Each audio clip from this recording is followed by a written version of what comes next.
Hello everyone and welcome to today's video. Today's video is going to be about how to fix Play Store sign-in problem.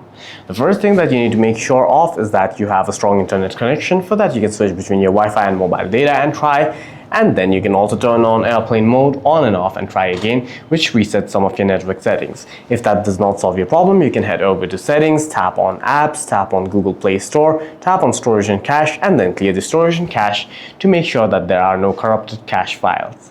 If the problem still persists, then you can head over to the Google app on your device, tap on your Google account, manage your Google account, tap on your Gmail, tap on manage accounts on this device, tap on your actual Google account, and then hit remove account and then re-log in to see if that solves the problem. If your problem still persists, you may have to uninstall Play Store updates. For that, you can head over to settings one more time.